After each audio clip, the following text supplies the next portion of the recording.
thanks for joining us today. I'm Nicole Forbes with Dennis's 7Ds, and today we're actually talking about an introduction to grow lights. And this is a really exciting topic, not only because adding grow lights to areas of your home that have insufficient lighting not only increases your average houseplant success, but broadens your range of plants that you can grow and gives you the ability to try something that perhaps previously was beyond the scope of or the environment that you could provide for it in your home. So we are really thrilled to, of course, just share the overview of grow lights and some basics about them. There's a lot of technical details that we could get into, and there's a lot of information out there. But even just honing in on the type of light that you are interested in, whether or not it needs to be a color, even talking about lighting with other people recently, one of the questions came up was, does it need to be overhead? Or could I use a spotlight that's on the floor shining up at plants? Best, let's get that one out of the way. Best is to have your light source above your plants rather than pointing from the side or shining up from below. Again, kind of the basics of a grow light is to mimic or at least supplement sunlight. And most of us know the sun does come from the sky overhead of us and not shining from other angles. So increased plant growth in speed and just health overall. And again, a broader range of plants that you can grow, not to mention just some other basic troubleshooting that you can kind of get over is all kind of available through the use of grow lights. And just to kind of show what I've got on the table, right away today, and then we'll talk about some of the details. Dennis 7Ds has two different grow light options available for kind of your basic houseplant success.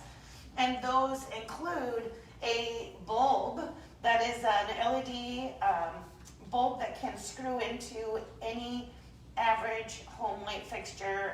Best to be, a lamp or desk lamp that you can either adjust the light angle and or the distance of that light to the plant source, and we'll get into that. But overhead of me, I just looked straight into it, it's a little bright.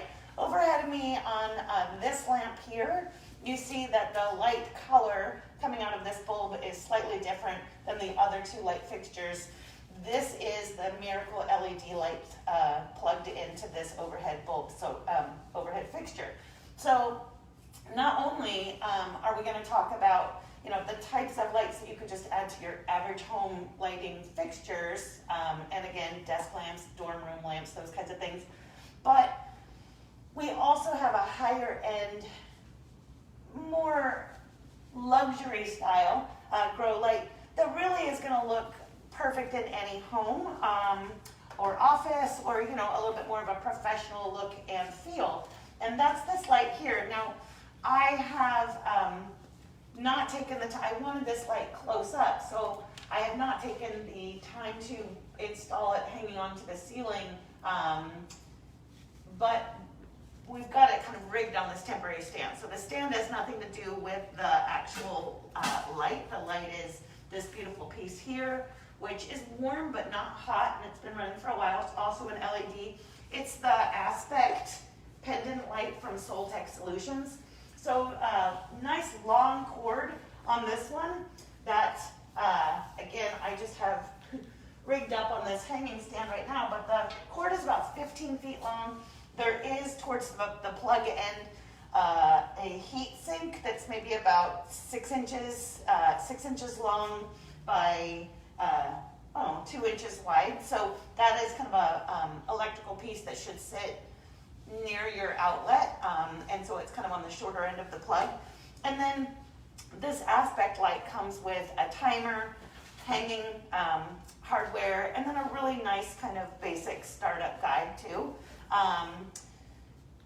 So we don't have to sacrifice our home decor or, you know, the look of things to add grow lights into our homes.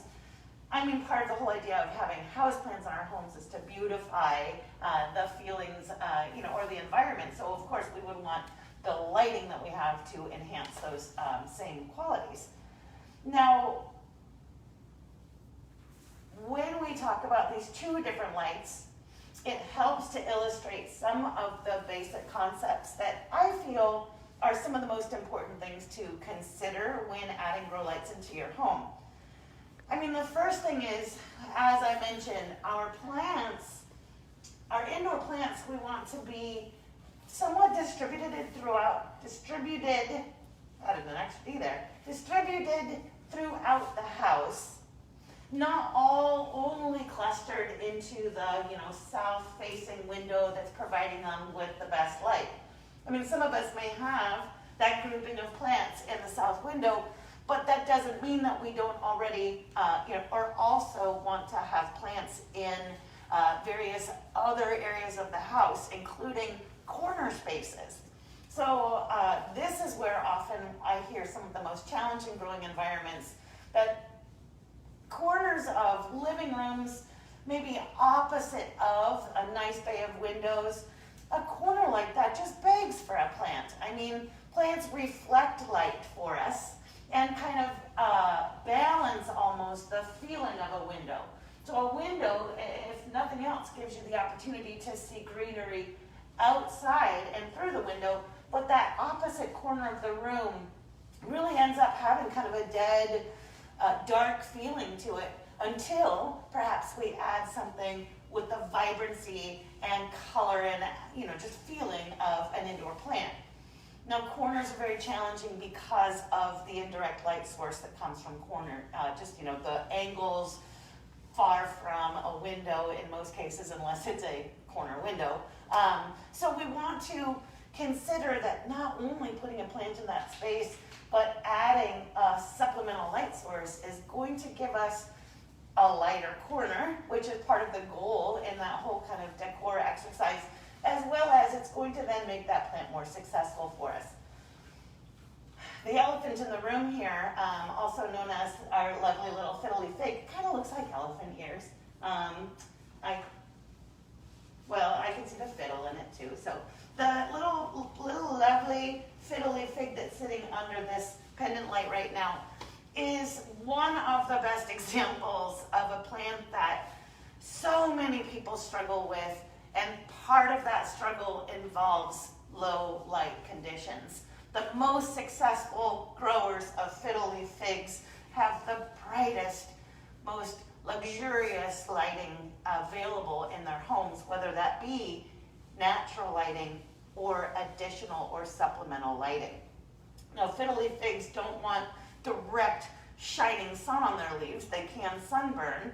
And in addition, we would be talking, if this were long-term, sitting under this actual light, we would raise the light up a little bit higher. But for the purposes of today, to demonstrate, of course, I have it much closer to the plant than we would normally keep. So we'll talk more about that. What are some signs that maybe your plants are growing in insufficient light? Well, that's going to include smaller leaves than normal. So the leaves will decrease in size, and you kind of see, gosh, it used to have much bigger leaves. And they, as we go up the plant towards the new growth, maybe are decreasing in size. Slower growth than normal is another indication of insufficient light. So it's just not, doesn't have the vitality that it may have previously. Its space between the leaves may increase. So not a nice, dense, bushy, compact plant, but one that has started to look like it's stretching and getting kind of leggy and lanky. That's another indication of insufficient light. So the actual distance on the stem between the leaves increases, and you again can see from the lower portion of the plant up to maybe its current growth, the change that that has caused. And now that increased distance, of course, is going to make the plant a little bit floppier, less full and less dense at the same time.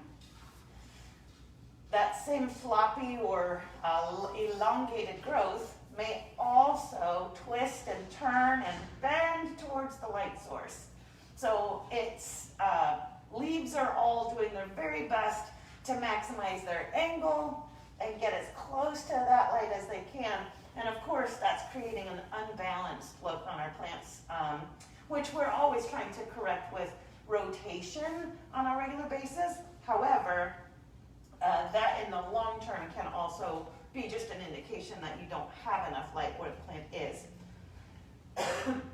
Occasionally, brown leaf tips, brown leaf edges, and especially the lowest leaves on a plant. This is Little Sunshine, Ficus lyrata Little Sunshine. So it is a baby and dwarf version of the standard lyrata.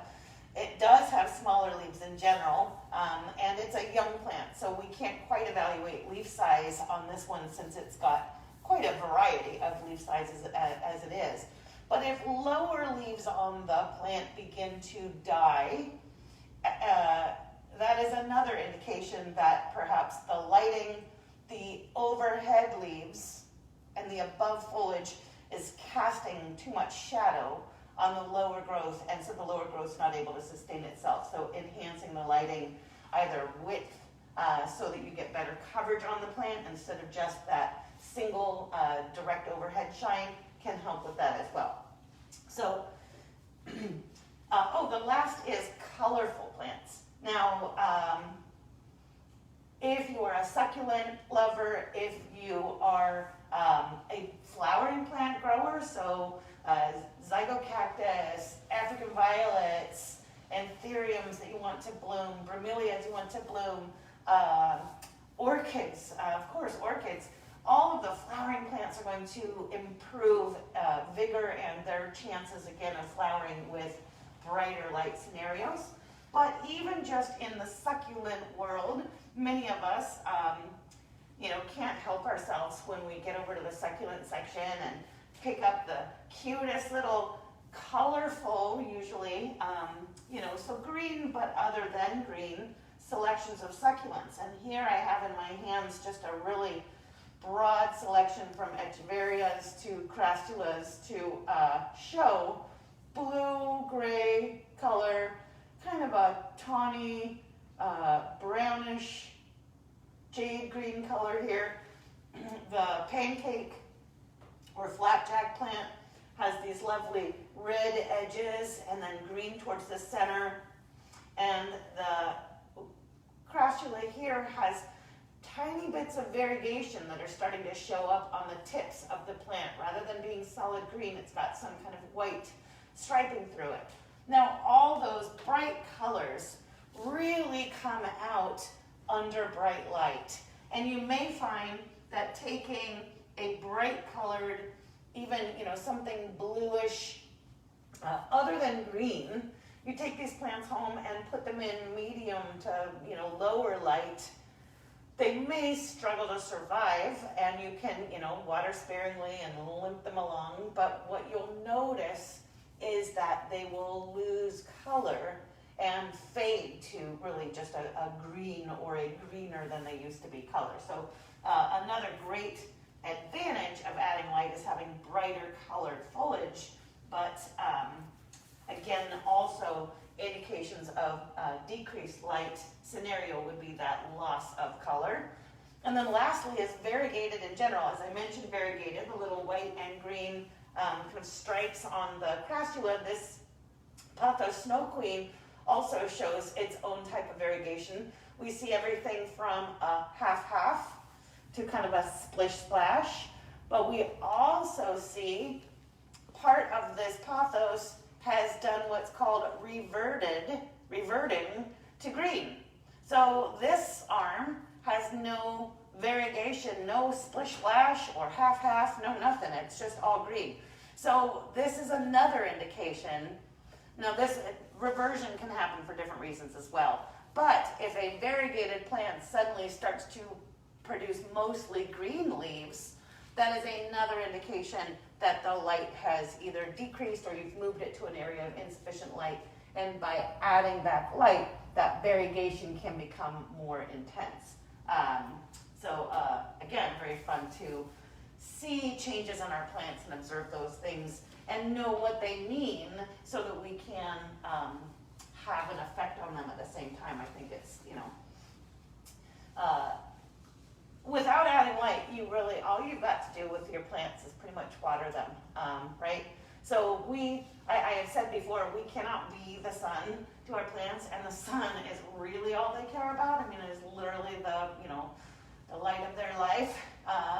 And so by adding the light, it's almost like we can be the sun for our plants. So I'm going to sing "You Are My Sunshine." No, I'm not going to sing that. But you could to your plants because they like it when you sing. So let's talk about these lights, okay? Because it's pretty exciting and very accessible. And all of these recent developments really come from the differences in, I'm just going to say, lighting technology. I don't even really know if that's like a real, that's a term, that's like a thing. So lighting technology has brought us LEDs. So we've gone from, Edison style incandescent bulbs.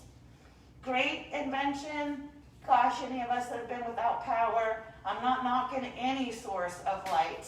And an incandescent bulb is better than no bulb at all, from my point of view. But a plant doesn't really care much about an incandescent light source. It doesn't register to them with the spectrum of color light available that equates to the sun's light. Incandescent bulbs also are heat inducing, heat causing, or so, a side effect of running the light is that there is heat put out. They are relatively energy costing, so they use a lot more energy and not terribly efficient in using that compared to other newer sources of light. So from incandescents, we go to fluorescent lighting, and then fluorescent lighting to LED lighting. And now LEDs becoming, again, more and more available, more affordable. They are still always going to cost more than an incandescent bulb in the original purchase. However, the cost of running and the length of the lifespan of most LEDs should offset that original cost or purchase price difference in a short amount of time. LEDs are cool burning, which means that we don't have to worry about the distance away from the thing that we're trying to provide light. Incandescent bulbs too close to plants can actually, burn or scorch the leaves, whereas LEDs can be almost right on top of the plant. LEDs, again, come in a range of sizes and light color. So let's now kind of move to that. I skipped over fluorescents. Fluorescents are mostly the tube style lighting. If they aren't in a long, narrow tube, they're the CFL style, which is that like long tube, but it's been like looped all together so that it sort of looks more like a bulb. You guys know what I'm talking about. The fluorescent lights are somewhere in between incandescents and LEDs in energy efficiency, in cool versus heat generation, as well as in overall output and cost of running and length of lifespan. So really go, from most seedling lights are going to be the fluorescent style bulbs, and that's fine for my basement or my shed area, my mudroom where I'm starting seeds and I'm not necessarily looking to have lighting contribute to my home decor. The LEDs, again, the range of colors available through the LED lights not only is, you can have the red light spectrum, you can have the violet-blue light spectrum, and I'll get into the different effects that those have on plants, versus what's referred to as full spectrum light. And a full spectrum light is simply a light source that is added in or used in providing the same light color spectrum available from natural sunlight. Now you'll see full spectrum as a term used on bulb boxes and literature and information sources, but full spectrum again is a little bit of a confusing term because, as I mentioned, it's using all of the same colors of light provided by the sun. We also get a bulb label on different home lighting that you see that uses the term daylight spectrum. Daylight spectrum is, my understanding of that is that it is the color of light available at high noon for natural lighting, and often that daylight lighting is a little bit of a cooler light than maybe what we would think of as like evening light towards the golden hour, where the light tends to be a warmer or more yellow or golden light. So even though they are both full spectrum, you can see here the two examples of a cooler light above me and a warmer light here to the side. Now, in our homes, and hanging over my couch, for example, or in the corner, shining, around and with my paint colors and home decor, one of the important things to me, in addition to that it be a light that is useful and beneficial to my plants, I don't want it to change the color of my walls. I don't want the grow light that I'm using to make my couch pillows suddenly look an off color when the light comes on. So there is a term that's used that's called the CRI index, or CRI, and that's the color rendering index. CRI is really, again, kind of relating to that full spectrum of light that's coming in through the light filter to make color look true to our eyes. So really an easy way of putting that is, does this light make red look red? And it's a little, maybe less than red under the cooler light spectrum here of the Miracle LED bulb. And then over in the warmer light of the aspect pendant, the red looks more like a brighter or truer red. So the color of the light itself can change the appearance of the colors of the things that it shines on. And again, to me, I don't want the carefully chosen home decor that I have to be changed by the carefully chosen light that I thought would be best for my plants. So using that CRI concept, at least, helps when you're looking at lights. Now, full spectrum bulbs typically have a CRI index over 90%, and this aspect light CRI is 97%. So over 90 is going to make red look pretty red, and 97% is, gosh, that's red. So the difference is subtle, but again, could be a big difference when it comes to your couch cushions or your wall colors. Now, the plants don't really care too much about how warm or cool that light is, as long as it is still providing that full spectrum where all of those colors all wrapped up and encased in the light. But what plants do register is the different colors available in light when they are not full spectrum. Now I have, across the street from me, I believe, is a pot grower. And so I can, in my house, in my neighborhood, my house, I can see through their windows that they are running a violet blue light that comes on and goes off, and I can just see the color through my, through the windows. A violet blue light spectrum is available and used for plants that are rapidly growing leaves. It's to encourage vegetative growth or foliar growth in plants, and kind of that phase of their life cycle. Whereas a red or red-orange light is a light that stimulates flowering and fruit production of plants, so that reproductive source of actually coming into bloom can be triggered by changing your light color from that violet blue light that you've been growing. Switching over to a red light can trigger a reproductive life cycle change in plants.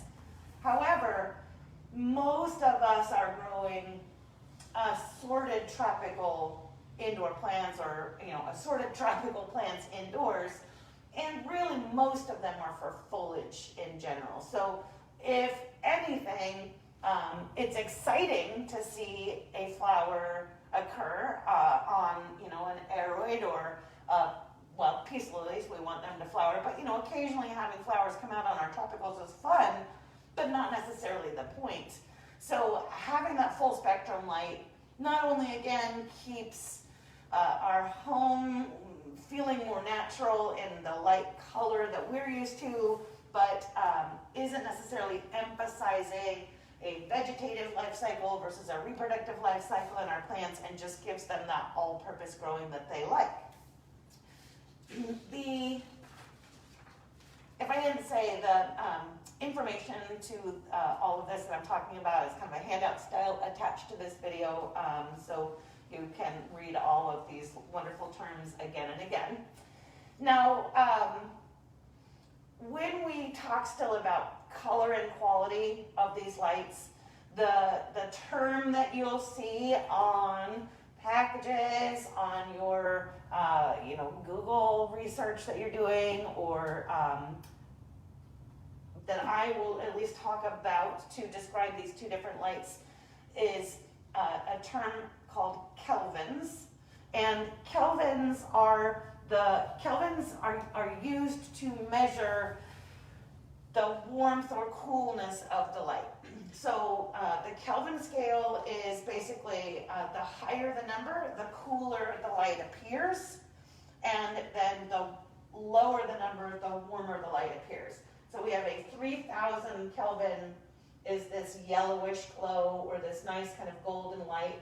The aspect pendant is 3000 Kelvin, and the Miracle LED here is actually 5000 Kelvin. So the higher the number, the cooler the light appears. So now, even just knowing that, if you are shopping in the store and looking at light boxes and packaging information, you'll be able to see that there's a warmer color versus a cooler color light option to you, just by understanding those Kelvin scale terms. Now, see how encouraging I am? So we've got one term down. All right, now I'm going to get into like the kind of weird stuff, and that is watts. We know what watts are. Watts are just a unit of power that light uses. So there's watts, and you'll see all of that on there. 60 watts is what 100 watts we're used to in our light bulbs. It's more for plants and grow lights. We want to talk about lux, lumens, and par. Now, I could throw in there candle feet, because that's another way of light measurement. And a candle foot is really like how far one candle, what's the shining area ability of a single candle lit. So really very old-fashioned way of describing light measurement. And from candle feet to lux to lumens is,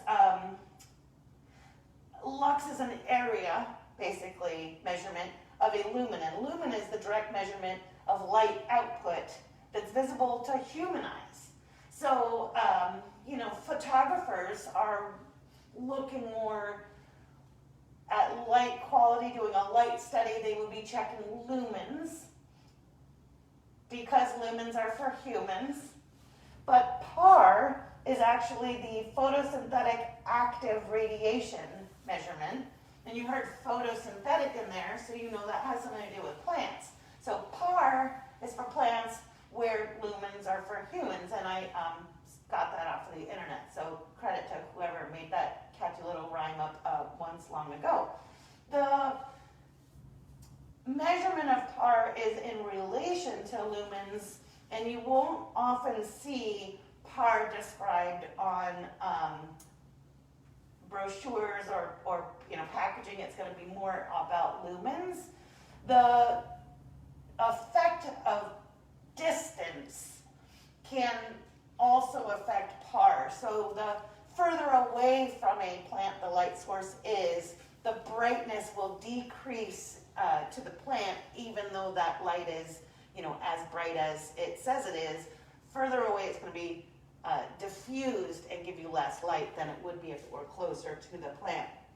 So there are some really cool, there's some free apps out there that are light meters to try to gauge the quality of light that your home or an area in your home is providing. I would say even doing a very basic, very rudimentary light study would be taking, natural light. You want to see what your natural light in the home is. But if you turn off all of the artificial lights and you use just a clear sheet of paper, the idea would be to put the paper in an area where you want your plant to grow, and then put your hand over top, maybe 6 inches or so from the paper. And in a bright light scenario, you will have this crisp shadow on the paper, being able to see easily all of your fingers, well-defined and kind of bright edges. In lower light, see if we can get into lower light. And, here we go. Lower light? No. And a little bit. Lower light, it's bright in here. In lower light, that shadow is going to become blurry. The edges of your fingers will become less defined, and you'll have to kind of wave around to get a feeling for the image on the paper of your hand. So even just a basic check and test at home can help you, without a light meter, tell whether you've got bright or dim light. And again, if you can't read a magazine in that room without turning on a light, you don't have bright light in that room. That means that in order to be able to keep your lovely fiddleleaf fig or other bright light requiring plant happy, or to see your Monstera really grow like it could and should, we want to provide it with that brighter light source. Now, where should the light be? Well, I already said it should be overhead, so, and I'm not teasing, I think that that's an important thing to cover. So the light source should be overhead, and how far from the plant not only is based off of whether or not it is the primary light source. So do you have natural light that's contributing as well but just isn't enough? Or is it a supplemental light source, or is it the sole light source for that plant? So whether or not it's in a room with windows is going to make one factor of how close it is to the plants. And then the second would be what the plant's light requirements are. So obviously succulents, bright light requiring plants, string of pearls, string of dolphins, string of pickles, string of beans. We have all the strings, and all of them want the brightest light you can provide them in the house. So with a desk lamp, a simple light fixture that you can angle downward and adjust in height is going to be one of the best things to use to keep your succulents bright and happy. And you'll want that light to be anywhere from 12 to 24 inches above the plants to provide them with that bright light in a room that really doesn't have additional light. Could be 24 if or even a little further if you've got a additional light sources coming in. So bright lights right up to that 12 to 24 inches. Something like a aspect pendant light here. This, as I kind of run through the stats on it, it is, as I mentioned, 3,000 kelvins. The brightness of this is 1,500 lumens. Now there's a large version of this that gives you actually 3,000 lumens, but 1,500 lumens on this one. And with the aspect light 3 feet above the plant, it provides approximately 3 feet wide of light shining down in that whole kind of space. So again, really close, such as this, we've actually not given light to the lower leaves of the plant. So a higher up, 3 feet at least, is going to give us that nice kind of even coverage. As I was mentioning, the apps on your phone and things, so you, beyond the basic shadow test, you could try out some of the apps that are available. I don't have a favorite, none of them have sponsored me and, all of that, but you can also buy light meters online or at a reputable specialty, probably electronic store, but probably more online. Probably even a photography store would have light meters as well. Probably the more serious plant collectors should consider doing this, because it really can, again, not only help you evaluate your home's lighting and doing a light study in that way, but it'll also help once you begin using grow lights to not only test kind of the various effectiveness or efficiencies if you have different lights, but also how near or far your plants can be from those lights themselves. Now,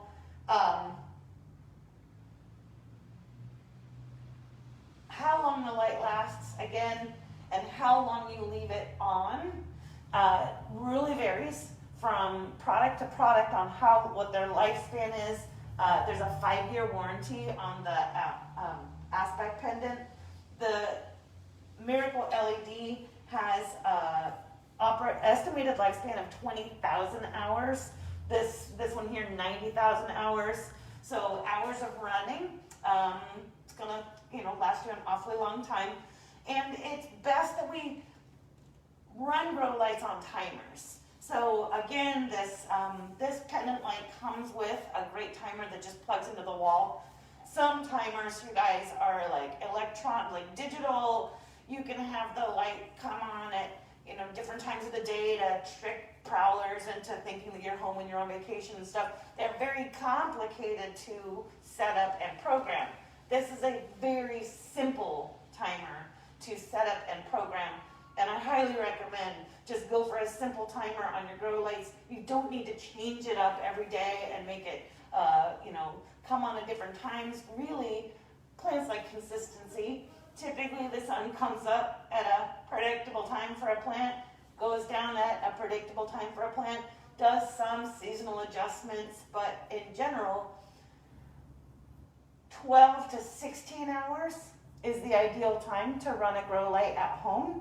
And that can, again, vary with, it'd be 12 hours in the wintertime, it could be 16 hours in the summertime to replicate the available length of daylight hours outside. Now, you might think that it would be a good idea to run that light when it's dark out, just so that you're giving a plant like double the light that it would get without a grow light. However, again, that is not recommended. Your light should be shining and operating at the same time as natural daylight hours. I mean, it could come on a little, this time of year, my grow lights come on a little before the sun rises, and they go off a little bit after the sun sets. So I do run a longer period of daylight indoors than there is outdoors this time of year. But I do give my plants dark when it's dark. So believe it or not, plants have almost as much activity and need for darkness in a dark period as they do for brightness in a light period. So it is important that we give them that, again, replicated pattern of light followed by dark followed by light again. It is, again, always my great pleasure to bring some kind of fun introductory topics to you all, and I hope that this has been an informative but not too complicated introduction to grow lights. It's, again, something that we have studied and brought in what we thought is, or what we believe here is kind of the better and best options for all of us. I have both at home and don't necessarily feel that there's just so many different applications for wanting grow lights at my house that in many cases the Miracle LED light is perfect for spaces where I don't need a whole light hanging from the ceiling, and I also can make the Miracle LED light kind of temporary if I want.